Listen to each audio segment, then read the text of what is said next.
नमस्कार मित्रांनो, मी फिरदौस शेख डिजिटल बनव यूट्यूब चॅनल मध्ये आपले स्वागत आहे. मित्रांनो, आजपासून आपण दर म्हणजे दिवशी 8 म्हणजे PM नंतर संध्याकाळी 8 नंतर आपण लाईव्ह म्हणजे येणार आहे आणि काही तुमचे जे आपले दर्शक आहेत त्यांचे काही लाईव्ह कमेंट्स आपण इथं घेणार आहेत. त्याचबरोबर जर तुम्ही कमेंट्स केला असेल तर त्याची पण उत्तर मी नक्की देणार आहे. परंतु लाईव्ह जे आहे आपण 5 तारखेपर्यंत लाईव्ह सेशन घेण्याचा मी प्रयत्न करणार आहे. तर आता आपण बघूया आपल्याला जे आपल्या ज्या दर्शकांना काही अडचणी आहेत त्यांचे कमेंट्स इथं घेऊया.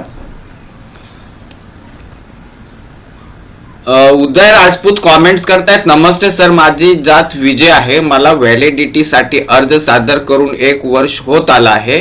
मी व्हॅलिडिटी साठी माझ्या सख्या भावाची व्हॅलिडिटी प्रमाणपत्र जोडलेलं आहे, तरी सुद्धा माझ्याकडून 21/11/1961 या दिनांकाचा महसुली किंवा शालेय पुरावा मागितला जात आहे. यासाठी मी काय करावे? पुराव्यांबद्दल मी RTI लावून जिल्हा जाती प्रमाणपत्र पडताळणी समितीला विचारपूस करावी की आपण महाराष्ट्र शासनाच्या GRचं पालन करीत नाही आहोत, मार्गदर्शन करावे. हे बघा उदय, आता तुम्ही 2000 ची जी अधिसूचनेनुसार रक्त नाते संबंधांतर्गत जात वैधता प्रमाणपत्र मिळण्यासाठी अर्ज केलेला आहे. तर यामध्ये तुम्हाला त्याचा जो GR आहे, तर या GR मध्ये जात वैधता प्रमाणपत्र आपल्या रक्त ब्लड रिलेटिव्हचा असल्यास मग त्याला महत्वाचा पुरावा मानून इतर पुराव्याची मागणी न करता सक्षम प्राधिकाराने जातीचे प्रमाणपत्र निर्गमित करावे, हा GR आहे. परंतु त्याचबरोबर त्या GR मध्ये केवळ वर उल्लेख केलेले दस्तावेज सादर करणे याचा अर्थ अर्जदाराची साबितीच्या भारापासून मुक्तता झाली असं होणार नाही. तर याचा अर्थ असा आहे की ज्यावेळेस आपण म्हणजे ब्लड रिलेटिव्हची व्हॅलिडिटीसाठी आपण म्हणजे त्याच्या म्हणजे बेसवरती आपण अप्लाय करतो, तर याचा अर्थ फक्त आपण ब्लड रिलेटिव्हची व्हॅलिडिटी अपलोड करायची, आपले काही डॉक्युमेंट्स अपलोड करायचे इतकं होत नाही.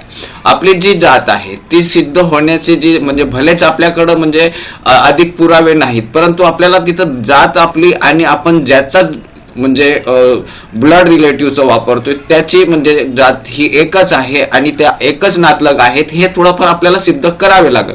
नाहीतर अनेक असे पण असतात का नाम सदृश्याचा फायदा घेत दुसऱ्या कोणाचा लावला तर ते पण एक म्हणजे हे असतो. तर त्याच्यामुळं तुमची जी नातलग आहे त्याची कास्ट त्याचे जर तो तुमचा नातलग आहे हे थोडं सिद्ध होणं गरजेचं आहे. तर त्याच्यासाठी सगळ्यात सरळ सोपा असतो म्हणजे आपली जी वंशावळ आपण लावतो ती विस्तृत करणे. आता आपण काय करतो, नातलगांची जात कास्ट व्हॅलिडिटी पर्यंत वंशावळ देतो अर्जदार आणि तिथपर्यंत बस एवढा मर्यादित आपण तिथं वंशावळ करतो. तर वंशावळी सविस्तर आणि विस्तृत करा आणि जे आपल्या आपण ब्लड रिलेटिव्हने जी व्हॅलिडिटी मिळवली तर त्यांचा कोणता पुराव्याच्या आधारावरती ती मिळवलेली आहे किंवा त्याची जी कास्ट आहे ती म्हणजे त्याचा कोणता डॉक्युमेंट आहे का तो त्या जातीचा आहे होता, हे पण म्हणजे आपल्याला तो डॉक्युमेंट तिथं अपलोड करायचा असतो. आणि हे जर केलं तर त्याच्यानंतर तुम्ही जे आहे फॉर्म 11 जे आहे आपल्या 2012चा अधिनियमची जी लिंक आहे त्याच्यामध्ये फॉर्म 11चा फॉर्मॅट दिलेला आहे. त्या फॉर्मॅटमध्ये आपण अफिडेविट बनवायचं आहे. त्याच्यानंतर मग आपले जे ग्राउंड्स आहेत ते लिहा. आपले तिथं 3 ग्राउंड्स दिलेले आहेत, तुम्ही 3 किंवा 3 पेक्षा जास्त पण ग्राउंड्स लिहू शकता. आणि त्याच्यानंतर तुम्ही हा जो 2017चा अधिनियम आहे त्याचा संदर्भ देत माझ्याकडे हे असे डॉक्युमेंट्स आहे आणि हे 2017चे अधिनियम GR नुसार मला माझ्या ब्लड रिलेटिव्हच्या बेसवरती मला व्हॅलिडिटी मिळण्यात यावी असा एक तुम्ही तिथं समितीला म्हणजे अर्ज दाखल करा, तुमचा नक्कीच तिथं विचार केला जाईल. ऋषी शिंदे कमेंट्स करतायत, सर मला JEE साठी 1 एप्रिल 2023 नंतर इश्यू केलेले सेंट्रल कास्ट सर्टिफिकेट पाहिजे आणि JEE अप्लिकेशन फॉर्मची लास्ट डेट मी 5 मे आहे. सेंट्रल कास्ट सर्टिफिकेट साठी मिनिमम 45 दिवस लागतात. मग मी जर मार्च मध्ये अप्लाय केलं तर चालेल का? म्हणजे सर्टिफिकेट वर 1 एप्रिल नंतरची डेट येईल.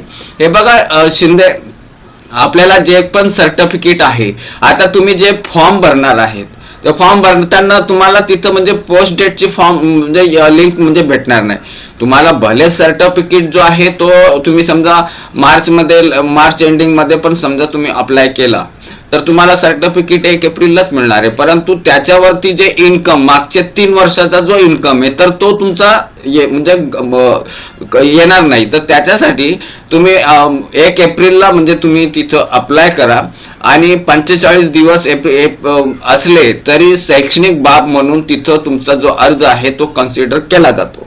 आता त्याच्यासाठी जे आहे तुम्ही शैक्षणिक बाब म्हणून तुम्ही तहसीलला रिक्वेस्ट करू शकता. आणि 45 दिवस हे का होतोय, कारण हे बघा जो म्हणजे कोणताही कास्ट सर्टिफिकेट हा जो SDO म्हणजे ऍडिशनल कलेक्टरच्या रँकचा म्हणजे जो अधिकारी असतो तो म्हणजे तिथं त्याच्या सैन्यात इश्युइंग अथॉरिटी SDO असतात. आता SDOच्या अंडरमध्ये म्हणजे 3 ते 5 तालुके डिपेंड्स म्हणजे प्रत्येक जिल्ह्यावर डिपेंड्स करतो. तर तेवढे तालुके तेवढे तहसील त्याच्या अंडरमध्ये असतात. आता कधी कधी काय होतो, ज्या तहसील मध्ये तहसील कार्यालय आहे तिथंच म्हणजे SDO, परंतु अनेक ठिकाणी असं असतो तहसील कार्यालय एका म्हणजे तालुक्यात आणि SDO कार्यालय दुसऱ्या तालुक्यात. तर त्याच्यामुळं तिथं उशीर लागतो 45 दिवस. परंतु जर तुम्ही तिथं त्या अधिकाऱ्यांना जर विनंती केली शैक्षणिक बाबीसाठी तर 45 दिवस घेत नाही आणि ते 15 ते 20 दिवसामध्ये मिळून जाते. तर 1 एप्रिलला शार्पली तुम्ही सबमिट करा. तर मे पर्यंत तुमची जी आहे ती सेंट्रल कास्ट सर्टिफिकेट तुम्हाला मिळून जाईल. विनोद लोंढे कॉमेंट्स करताय, सर कास्ट व्हॅलिडिटी काढायची आहे. माझ्या आजोबाची जमीन 7/12/1944 उतारा आहे.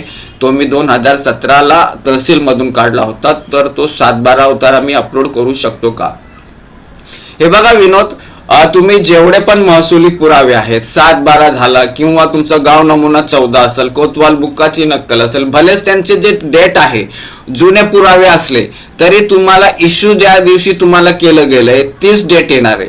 परंतु त्याच्यावरती जो जुना रेकॉर्ड असल्यामुळं त्याची जी रेकॉर्ड सगळं जुने असणार आहे तर त्याच्यामुळे चालतंय, काही प्रॉब्लेम नाही. आता तुम्ही गाव नमुना 14 हा तुमचा जुना रेकॉर्ड आहे, परंतु तुम्ही ज्या वेळेस तिथं गाव नमुना 14 साठी अप्लाय करणार त्यावेळेस ती इश्युइंग डेट आहे ती तुम्हाला करंटच भेटणार आहे. तर त्याला काही प्रॉब्लेम येत नाही, अपलोड करू शकता. फक्त एवढाच आहे का तुम्ही तो जुना डॉक्युमेंट्स असल्याची खात्री करून घ्या.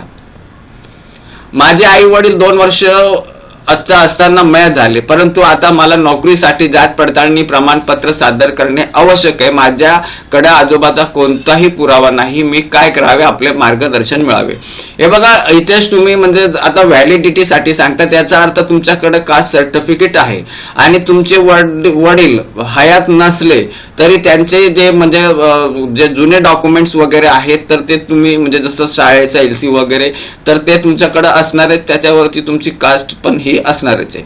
आता आजोबा समजा नाहीत किंवा त्यांच्याकडे काही पुरावा नाही काही किंवा ते शिकलेले नाहीत तर अशा वेळेस मग तुम्ही जे आहे दुसरे प्रयत्न करा का तुमचे जे ब्लड रिलेटिव्ह आहेत त्याच्यामध्ये कोणाची व्हॅलिडिटी झाली आहे का, आणि जर झाली नसेल तर मग त्यावेळेस तुम्हाला समितीला एक अफिडेव्हिट द्यायचं आहे का माझ्याकडे एवढे डॉक्युमेंट्स आहेत आणि माझ्याकडे याच्या व्यतिरिक्त डॉक्युमेंट नाही, तरी समितीने अंतिम निर्णय घ्यावा. आणि अशा वेळेस तुम्ही जे तुमचे जेवढे पण म्हणजे वंशावळ आहेत ते विस्तृत सविस्तर करा आणि त्याच्यामध्ये जर तुमचे ब्लड रिलेटिव्ह लांबचे नातलग वडिलांच्याकडचे त्यांचे जर तुम्हाला सापडत असेल तर ते मिळवण्याचा प्रयत्न करा. आणि जर त्याच्यामध्ये समितीला समाधान झालं तर ते तुम्हाला व्हॅलिडिटी मिळेल पण, आणि जर त्यांचं समाधान झालं नाही तर ग्रह चौकशी करून तुम्हाला तिथं कास्ट व्हॅलिडिटी दिली जाईल.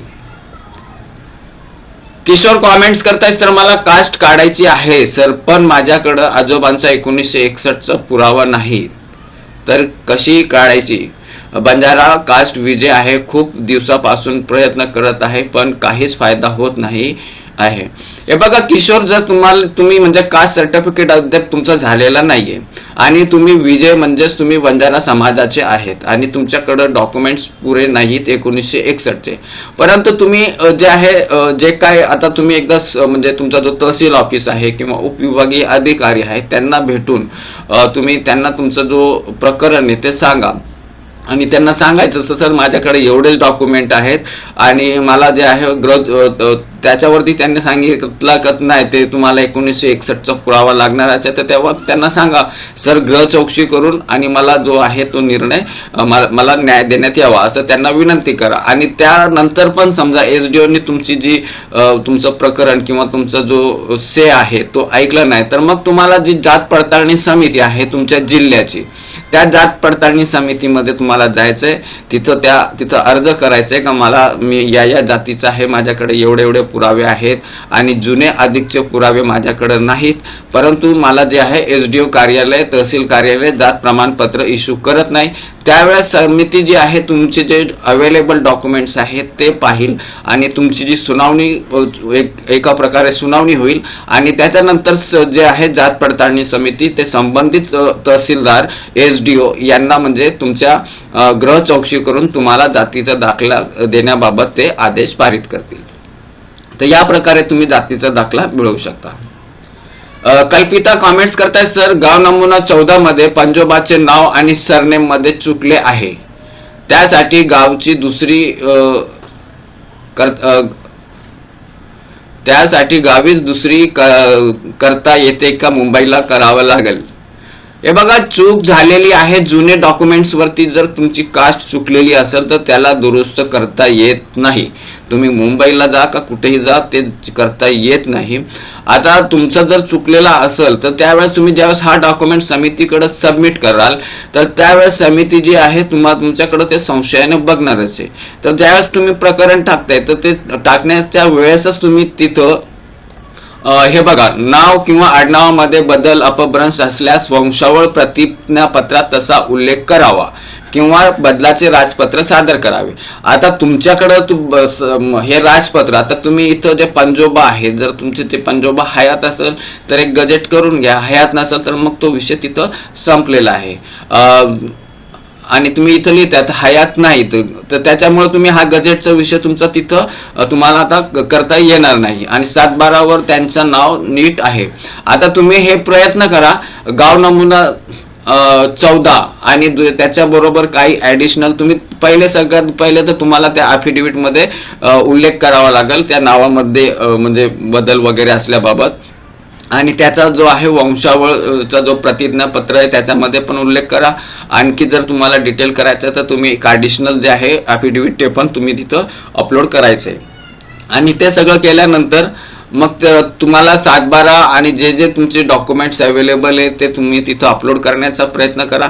आणि तुमचा जो आहे तो वंशावळ मध्येच ज्यावेळेस तुम्ही तिथे मेन्शन करतात तर त्यावेळेस समिती तुमच्याकडे जर संशय जर तुम्ही मेन्शन नाही केला तर मग त्यांचा संशय बळावल. त्यामुळे तिथं अगोदरच तुम्ही तसं ते मेन्शन करा तर तुम्हाला म्हणजे तुमची जी अडचण आहे ती दूर होईल. निलेश कॉमेंट्स करताय, सर माझी कास्ट व्हॅलिडिटी हरवली आहे, माझ्याकडे झेरॉक्स आहे 2012 मध्ये काढली होती. हे बघा निलेश, कास्ट व्हॅलिडिटी डुप्लिकेट करण्याचा जो आहे ते म्हणजे प्रोसेस आहे आपल्या पार्टीच्या साईट वरती. तर तुम्हाला जर म्हणजे डुप्लिकेट कास्ट व्हॅलिडिटी पाहिजे असेल तर त्याच्यासाठी तुम्हाला तुमचा जो संबंधित कास्ट व्हॅलिडिटी कमिटी आहे तिथं एक ॲप्लिकेशन, अफिडेव्हिट म्हणजे तुमचे हरवल्याचा अफिडेव्हिट आणि त्याचबरोबर एक पोलिसाची FIR कॉपी ह्या तुम्हाला तिथं द्यायचे आहेत. आणि समिती मग त्यांच्या ज्या मीटिंग आहे त्याच्यामध्ये तुमच्या ज्या अर्जावरती विचार करेल, तुमचा जो प्रश्न आहे, तुमचा जो डिमांड आहे डुप्लिकेटची, त्यांना समितीला म्हणजे ते जिनियन वाटली तर तुम्हाला 500 रुपये म्हणजे साधारणतः तिथं फी असते, 500 रुपये भरून तुम्हाला डुप्लिकेट कास्ट व्हॅलिडिटी मिळेल. कल्पिता कॉमेंट्स करता, सर माझ्या मुलीची कास्ट व्हॅलिडिटी काढायची आहे, SC, ती 12वी सायन्सला आहे, तिचे कास्ट सर्टिफिकेट मुंबई येथे काढले आहे 2011 ला. तिच्या वडिलांचा मूळ गावी दापोली येथे काढले आहे 2000. तिच्या वडिलांचा मूळ गाव दापोली येथे काढले आहे. अप्लाय कुठे करू, मुंबईला की दापोलीला? हे बघा कल्पिता, जर तुम्ही 2012 पूर्वी जर कास्ट सर्टिफिकेट काढले असेल तर ते तुमचा जो रेसिडेन्स आहे, करंट रेसिडेन्स तिथनं निघत होता, परंतु 2012 नंतर हा नियम चेंज झालेला आहे. आता तुम्ही अगोदर काढल्यामुळे तुमचा हा कास्ट सर्टिफिकेट जिथं त्याच कास्ट व्हॅलिडिटी कमिटीमध्ये तुमचा अर्ज जाणार आहे. ज्यावेळेस तुम्ही ऑनलाईन फॉर्म भराल तर तो ऑटोमॅटिक जो तुमचा कास्ट सर्टिफिकेटचा जिल्हा आहे तोच तो जिल्हा तुमचा स्क्रुटनी कमिटीचा होणार आहे. तर तुम्ही तिथं अप्लाय करू शकतात. फक्त तुम्ही अप्लाय करताना तुमचे डॉक्युमेंटेशन ते व्यवस्थित करा. आणखी पुन्हा तुम्हाला एकदा इथं सांगन का आपली वंशावळ सविस्तर आणि विस्तृत करा आणि डॉक्युमेंटेशन अपलोड करा. काही कुठं नावात वगैरे कुठं बदल असेल तर त्या आशयाचा तुम्हाला वंशावळ प्रतिज्ञापत्रामध्ये उल्लेख करायचे. का माझ्या याच्यामध्ये असं म्हणजे थोडासा सरनेम मध्ये मिस्टेक किंवा बदल वगैरे जे काय असेल ते तुम्ही क्लिअर मेन्शन करा. आणि होतंय काही प्रॉब्लेम येत नाही, मूळ गावाला जायची गरज नाहीये. व्हॅलिडिटीसाठी जिथला तुमचा कास्ट सर्टिफिकेट आहे त्याच कास्ट सर्टिफिकेटच्या जिल्ह्यामध्ये तुमची व्हॅलिडिटीचा अर्ज तिथं ऑटोमॅटिक जाणार आहे. तर त्या जिल्ह्यामध्ये तुम्हाला व्हॅलिडिटीसाठी अप्लाय करायचे. आता जर तुम्हाला गावाकडे दापोलीला समजा अप्लाय व्हॅलिडिटीसाठी अप्लाय करायचं असल्यास तुम्हाला तुमचा जातीचा दाखला पण चेंज करावा लागेल. त्याच वेळेस तुम्ही तिथं दापोलीमध्ये अप्लाय करू शकता. परंतु तुमच्याकडे जातीचा दाखला आहे आणि ज्या जिल्ह्याचा आहे त्या जिल्ह्यामध्ये अप्लाय केलं तर चालतंय. त्याचप्रमाणे योगेश कॉमेंट्स करतायत, सर माझ्या आत्या आणि माझ्या चुलत आजोबांची व्हॅलिडिटी आहे पण ती पुणेमध्ये पडते. माझ्या कास्ट सर्टिफिकेट अहमदनगरमध्ये आहे, तर मी व्हॅलिडिटी कशी अप्लाय करू, प्लीज एक्सप्लेन. हे बघा योगेश, जसं मी आता इथं कल्पिताला सांगितलंय की जर तुमचं म्हणजे कास्ट सर्टिफिकेट 2012 पूर्वीचं असेल आणि तुमचं जो म्हणजे 2012 पूर्वी असल्यामुळं तुम्ही ज्या ठिकाणी राहत होता त्या ठिकाणावरनं तुमचं कास्ट सर्टिफिकेट निघायचं. परंतु 2012 नंतर तो नियम आता बदललाय. तर तुमचा जो मूळ गाव आहे तो म्हणजे तिथं कन्सिडर आता इथं होणार नाही, कारण तुम्ही 2012 पूर्वी काढलेला असल्यामुळं तो तुमचा अहमदनगर आलाय. आणि जिथं अहमदनगरचा म्हणजे तुमचं जी कास्ट व्हॅलिडिटी समिती आहे तिथंच तुमचा जो व्हॅलिडिटी प्रकरण तो तिथं जाणार आहे. म्हणजे तुमचा जो कास्ट सर्टिफिकेट ज्या जिल्ह्यातला आहे त्याच जिल्ह्यामध्ये ते कास्ट व्हॅलिडिटीचं प्रकरण ऑटोमॅटिक तिथं जातो. आयात मुल्ला कॉमेंट्स करतात, व्हॅलिडिटीचा फॉर्म भरताना मुसलमानांनी कुलदैवत काय टाकावे. हे बघा आयात, मुस्लिम समाजामध्ये कुलदैवत म्हणजे देवता ही फक्त एकच ते मानतात आणि ते म्हणजे अल्लाह, म्हणजे वन गॉड. तर तुम्हाला तिथं कुलदैवतचा हा मुस्लिमांमध्ये संबंध येत नाही. त्या ठिकाणी तुम्ही जे आहे इस्लाम म्हणू शकता किंवा सुन्नी मुसलमान हे असं म्हणजे तुम्ही ते वापरू शकता. आता त्याच्यामध्ये तन्वीर यांनी कॉमेंट केलंय, दर्गा का नाम आप जहां के मुल्ला आहे. हे बघा, तुमचं दैवत म्हणजे तो दर्गा नाहीये. दर्गा म्हणजे ते काही बाबा असतील, ते म्हणजे भक्त आहेत. तर भक्ताचा तुमचा तो कुलदैवत होत नाही. तुम्ही ठीक आहे तुमचे पीर साहेब आहेत म्हणून ठीक आहे, पण पीर साहेब हे दैवत होत नाही. तर तिथं तुम्ही दैवत म्हणून कुलदैवत म्हणून ते उल्लेख करू शकत नाही. तिथं तुम्ही सुन्नी मुसलमान इस्लाम वगैरे एवढं लिहिलं तरी चालतंय. श्रीकृष्ण कॉमेंट्स करताय, सर P1 P2 म्हणजे काय, P1 P2 कुठे मिळेल. तर हे बघा श्रीकृष्ण, तुम्ही जर आपले अभिलेख mahabhumi.gov.in/record या वेबसाईट वरती गेले तर तुम्हाला तिथं प्रत्येक जो डॉक्युमेंट आहे तर तो कोणत्या ऑफिसला मिळेल. आता जसा ओल्ड म्युटेशन हा कुठं मिळणार आहे, म्हणजे त्याला मराठीमध्ये फेरफार म्हणतात, ते तहसील ऑफिसला मिळते. त्याचप्रमाणे इथं समजा आता इनामपत्र कुठे मिळणार आहे, तहसील ऑफिसला मिळणार आहे. तर हे म्हणजे तुमचे डॉक्युमेंट वाईज आणि कोणत्याच म्हणजे ऑफिसला मिळतात. आता जसं इथं टिप्पण कुठे मिळतं, तर डेप्युटी SLR ऑफिस, उप अधीक्षक, भूमी अभिलेख कार्यालय. तर अशा या प्रकारे तुम्ही त्या वेबसाईट वरती गेल्यानंतर तुम्हाला प्रत्येक डॉक्युमेंट तो तहसीलच्या रिव्हेन्यू डिपार्टमेंट मध्ये सापडेल का रिव्हेन्यू डिपार्टमेंटच्या भूमी अभिलेख मला भेटेल, हे तुम्हाला तिथं आयडिया येऊन जाईल. तर त्या लिंकला फॉलो करा, तुम्हाला सगळं त्याच्यामध्ये येऊन जाईल. रोहित बोरकर कॉमेंट्स करताय, सर माझा कास्ट सर्टिफिकेट फॉर्म नंबर 7 मध्ये आहे, मला फॉर्म 6 मध्ये पाहिजे होता, तो मी न्यू काढू शकतो का. हे बघा रोहित, तुम्ही जे आहे कास्ट सर्टिफिकेट जे आहे स्टेटचा कास्ट सर्टिफिकेट, त्याच्यानंतर सेंट्रलचा कास्ट सर्टिफिकेट, हे सगळे पण म्हणजे एक तुम्ही काढू शकता. दोघांचा उद्देश वेगळा असतो. स्टेटचा कास्ट सर्टिफिकेट हा महाराष्ट्राकरता चालणार आहे आणि सेंट्रलचा कास्ट सर्टिफिकेट म्हणजे तो सेंट्रल पोस्ट करता चालणार आहे. तर तुम्ही ते दोघंही काढू शकता, त्याला काही प्रॉब्लेम येत नाही. तर मित्रांनो, आजच्यासाठी आपण इथंच थांबूया. धन्यवाद. जय हिंद.